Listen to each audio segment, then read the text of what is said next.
Dipersembahkan oleh dan didukung oleh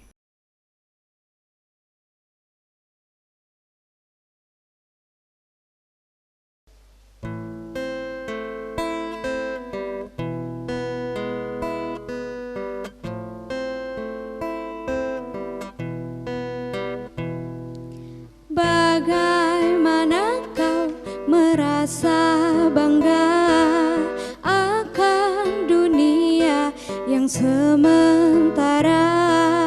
Bagaimanakah bila semua hilang dan pergi meninggalkan dirimu?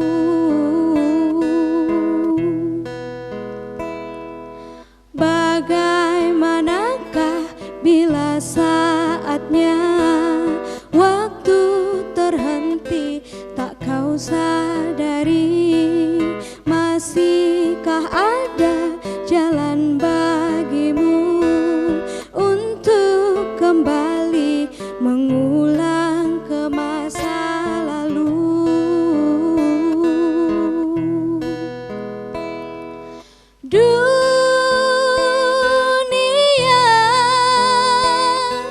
Dipenuhi dengan hiasan, semua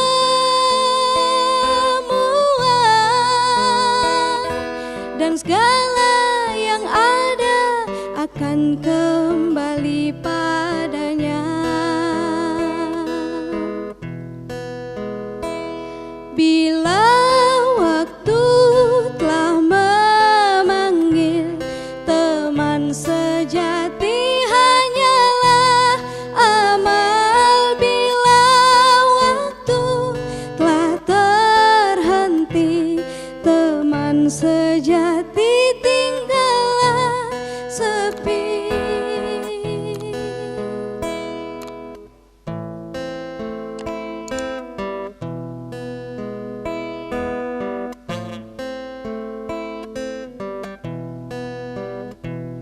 Bila waktu telah memanggil, teman sejati hanyalah amal. Bila waktu telah terhenti, teman sejati tinggallah sepi.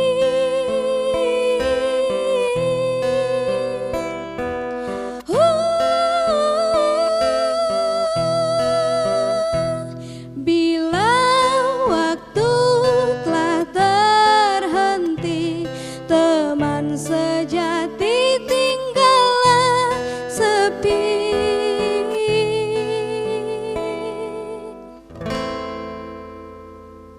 Assalamualaikum warahmatullahi wabarakatuh. Alhamdulillah Rabbil alamin, wassalatu wassalamu ala asrofil anbiya'i wal mursalin wa ala alihi wa sahbihi ajmain.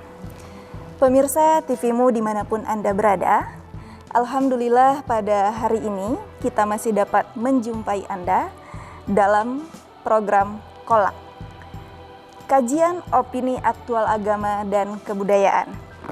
Hari ini kita mengangkat tema iman kepada hari akhir yang merupakan tanda-tanda atau karakteristik orang yang beriman, bersama Bapak Profesor Abdul Mukti.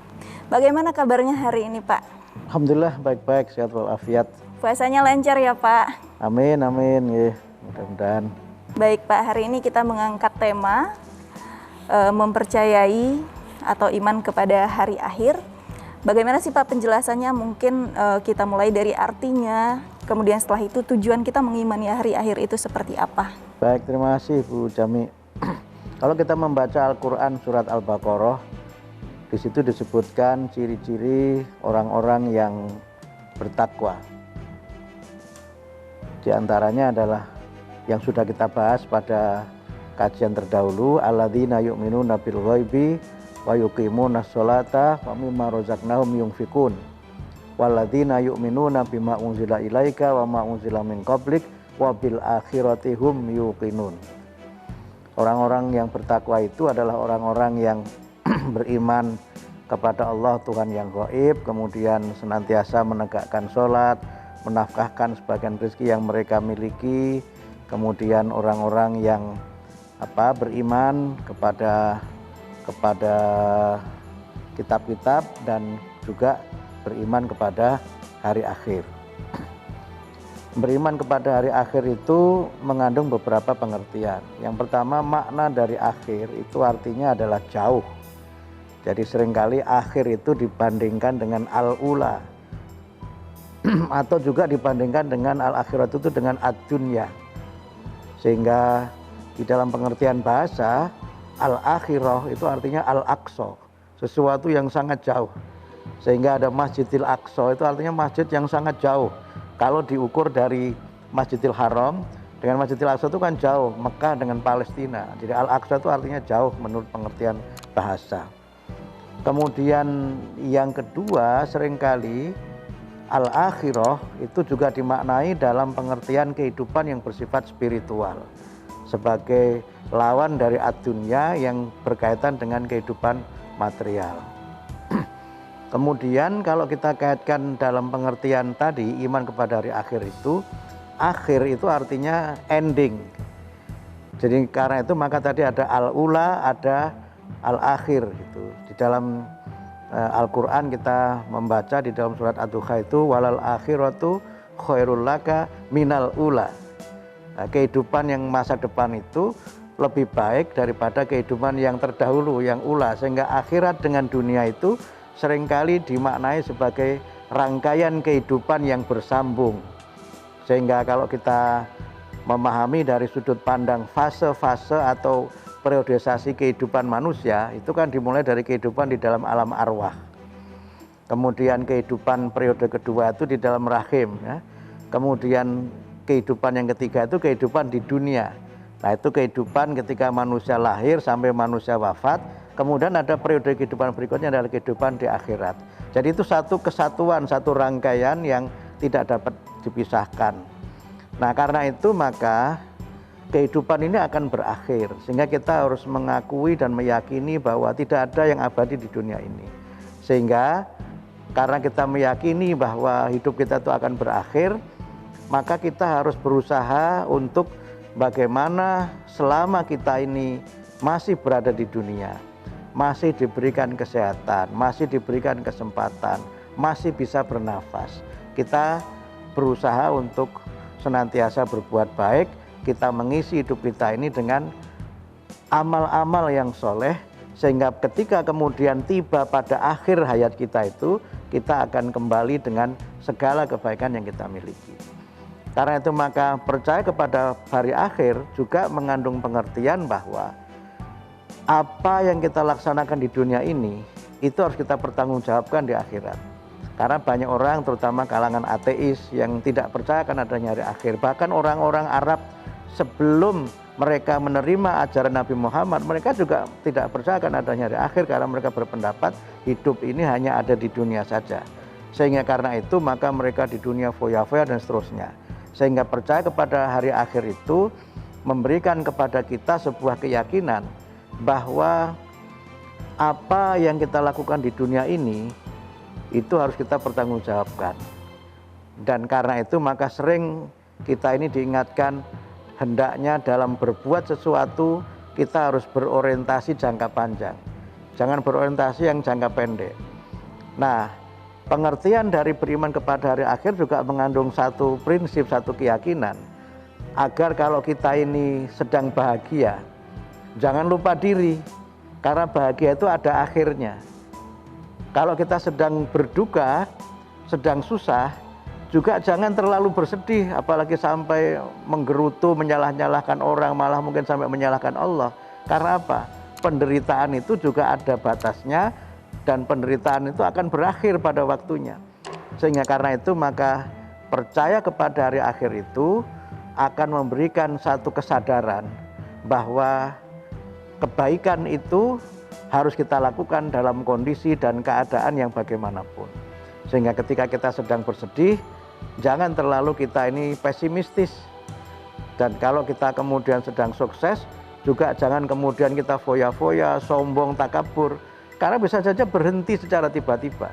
Ketika sedang berkuasa, jangan mentang-mentang, jangan aji mumpung sedang berkuasa. Karena apa? Kekuasaan itu juga ada batasnya, kekuasaan itu juga ada akhirnya. Manusia itu kalau tadi kita lihat dari sisi periodisasinya, ketika manusia lahir ke dunia kan masih kecil, masa bayi ya, kemudian masa kanak-kanak, sampai masa dewasa, sampai pada masa tua. Semua orang pada akhirnya juga akan sampai tua. Malah kadang-kadang ada yang kalau kita baca dalam realitas kehidupan kita ini, ada yang tidak sampai tua juga sudah meninggal dunia. Prof, kita akan lanjut setelah sesi berikut ini, tetap di TV-mu. Pemirsa, balik lagi dalam program Kolak. Kita tadi bersama Prof. Abdul Mukti sudah menjelaskan mengenai iman kepada hari akhir. Semoga kita bukanlah orang-orang yang melupakan, yang senang secukupnya tapi tetap mengingat bahwa kesenangan itu ada akhirnya ya Prof ya. Baik, sebelumnya kita mungkin juga pemirsa di rumah juga sering mendengarkan ya Pak, bagaimana proses kemunculan Dajjal, karena kan biasanya hari akhir itu dihubungkan dengan kemunculan Dajjal. Terus tanda-tanda kemunculan Dajjal itu seperti apa Prof? Sebenarnya itu ada berbagai pendapat ya, bahwa Dajjal itu ada di dalam hadis Nabi ya. Bahkan sampai di antara doa yang dibaca Nabi itu adalah agar kita ini diselamatkan dari fitnah kebangkitan Dajjal. Tapi itu adalah satu peringatan agar kita ini senantiasa berhati-hati saja. Karena tidak ada yang tahu kapan datangnya hari kiamat itu. Sebagaimana disebutkan di dalam Al-Quran, yas'alunaka anis sa'ah ayyana mursaha gitu. Mereka bertanya kepadamu tentang hari kiamat seakan-akan kamu mengetahui tentang kiamat itu. Tapi kemudian Quran memberikan kepada kita tuntunan bahwa kiamat itu adalah Allah yang paling tahu kapan datangnya, kapan kejadiannya. Nah, kiamat itu kan ada dua ya. Yang pertama kiamat sughra dan yang kedua kiamat kubro. Nah, ketika orang meninggal dunia sebenarnya dia sudah berada pada tahapan kiamat sughra. Sedangkan kiamat kubro itu kiamat ketika seluruh dunia ini hancur, rusak, binasa seperti yang digambarkan di dalam banyak sekali ayat Al-Quran. Karena itu maka kita hendaknya dalam melaksanakan sesuatu harus berpikir jauh ke masa depan. Walal akhiratu khairul laka minal ula, itu artinya apa? Kehidupan kita di masa depan harus lebih baik daripada masa lalu dan masa kini. Karena itu maka kalau kita ini ingin menjadi lebih baik, jangan kita sendiri yang baik. Anak kita juga harus baik, cucu kita juga harus baik, generasi berikutnya juga harus baik. Dan itulah orientasi akhirat yang perlu kita bangun. Sehingga jangan sampai misalnya kekayaan alam kita ini kita kuras sedemikian rupa. Sampai kemudian anak cucu kita justru tidak mendapatkan bagian. Justru yang kita pikirkan ini adalah bagaimana kita ini berinvestasi. Investasi itu mungkin sekarang tidak bisa kita nikmati. Tapi di akhirat nanti kita akan menikmatinya, anak kita, cucu kita akan menikmati. Baik, terima kasih Prof. Mungkin pertanyaan selanjutnya nih. Kan banyak nih ramalan tentang hari kiamat ya Prof. Sampai reaksi masyarakat kadang heboh berlebihan. Nah, untuk hal-hal seperti itu seperti apa sih tanggapan Prof? Karena kan banyak juga di antara orang yang mempercayai ramalan tersebut adalah orang-orang Islam juga. Saya kira tadi kembali kepada penjelasan saya di awal ya, bahwa hari kiamat itu tidak ada yang tahu kecuali Allah saja. Tetapi bahwa tanda-tanda kiamat seperti apa itu disebutkan di dalam banyak sekali hadis Nabi. Karena itu maka yang penting bagi kita bukanlah memikirkan kapan kiamat itu jadi dan kapan kiamat itu akan menjadi bagian dari kehidupan yang akhir dari segalanya. Tapi yang penting adalah kita menyiapkan sebelum kiamat itu memang benar-benar terjadi. Inilah yang perlu kita lakukan. Banyak Prof atas waktunya hari ini dalam sesi tema iman kepada hari akhir. Semoga pemirsa TV-mu juga benar-benar beriman kepada hari akhir gitu ya. Baik, pemirsa TV-mu, sampai berjumpa di episode berikutnya. Wassalamualaikum warahmatullahi wabarakatuh.